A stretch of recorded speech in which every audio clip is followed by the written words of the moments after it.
Fala rapaziada, tô aqui com a Pop 110 2025. Tava com uma zoada estranha. Eu não sabia o que que era, pensava que era o peão, troquei o kit, nada de saber.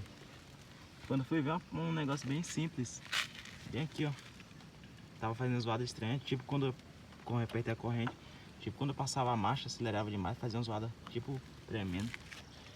Aí eu peguei, apertei aqui bem apertado, esse negócio aqui, que é junto com o daqui, tem aqui duas chaves da própria moto. Ela tranca aqui, certo? Aí parou essa zoada. Enfim, mano, fiquei feliz demais. Eu sei que o motor já tava com defeito, macho.